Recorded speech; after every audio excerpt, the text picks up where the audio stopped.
bonjour à vous deux et à tout le monde. Oui, absolument, Eric. Alors, on va revenir sur Jean Castex, qui fait planer la menace du reconfinement quand même hier soir. On reviendrait d'ailleurs en quelque sorte à la case départ du mois de mars dernier. Oui, alors le nouveau confinement que le Premier ministre nous promet et dont il a laissé planer le doute. Bon, si je devais résumer son intervention d'hier soir sur France Télévisions, que j'ai suivi avec beaucoup d'intérêt, je vais le faire avec une phrase qui ne m'en veuille pas. Bon, écoutez-nous, suivez le panache blanc des procédures sanitaires, sinon le reconfinement, chers Français, vous pend au nez. Fin de citation, fin de résumé. Bon, la France, elle est sous tension. La peur du reconfinement, je suis pas sûr qu'elle suffira d'ailleurs à faire rentrer les récalcitrants dans le rang.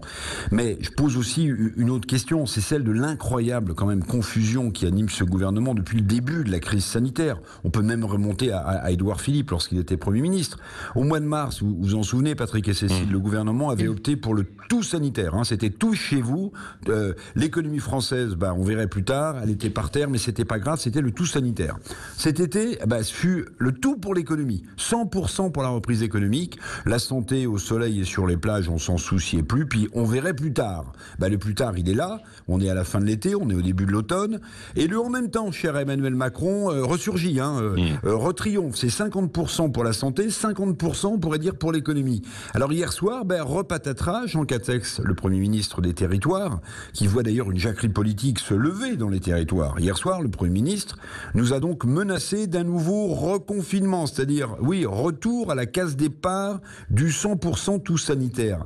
La société française le supportera-t-elle ? Je pense que l'acceptabilité sociale d'un reconfinement dont il nous menace, comme celle à l'impôt, semble, à mon sens, totalement dépassée pour la plupart d'entre nous. Oui, alors reconfinement menace Castex, vous avez évoqué les impôts, mais où trouver l'argent d'un éventuel nouveau plan de relance ?